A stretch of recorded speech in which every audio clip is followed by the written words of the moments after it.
বাংলাদেশ জাতীয়তাবাদী ছাত্রদলের 46তম প্রতিষ্ঠা বার্ষিকী উপলক্ষে ফটিকছড়ি পৌরসভা ছাত্রদলের উদ্যোগে এক বিশাল বর্ণাঢ্য র্যালি অনুষ্ঠিত হয়। 1 জানুয়ারি বুধবার দুপুরে রেলীয় চট্টগ্রাম খাগড়াছড়ি সড়কের বিবিরহাট বাজার প্রদক্ষিণ করে 3 রাস্তার মোড়ক জায়গা পথসভার মধ্য দিয়ে শেষ হয়।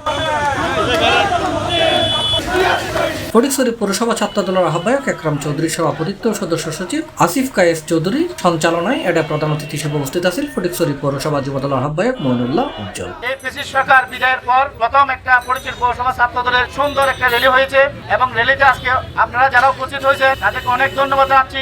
অনেক একটা সুন্দর র্যালি হয়েছে, সেই জন্য সবাইকে আন্তরিক অভিনন্দন এবং ধন্যবাদ জানাচ্ছি। এবং সাথে সাথে আমাদের কাছে আমার একটা অনুরোধ থাকবে, যেহেতু আপনারা এখন স্বাচ্ছন্দ্যে এবং নির্ভয়ে রাজনীতি করতে পারতেছেন, ছাত্রদল হচ্ছে আমাদের ভবিষ্যতে ফটিকছড়ি বিএনপির এবং ভবিষ্যতে জাতীয়তাবাদীর ভবিষ্যৎ কর্ণধার।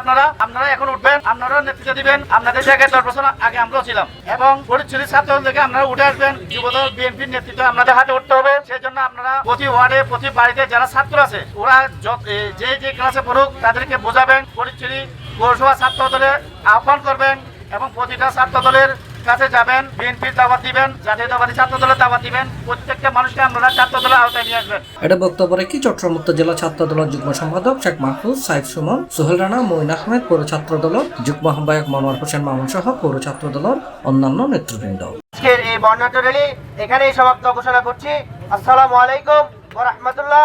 বাংলাদেশ জিন্দাবাদ, বাংলাদেশ জাতীয়তাবাদী দল জিন্দাবাদ, শহীদ জিয়া অমর হোক। C+ TV, Chittagong.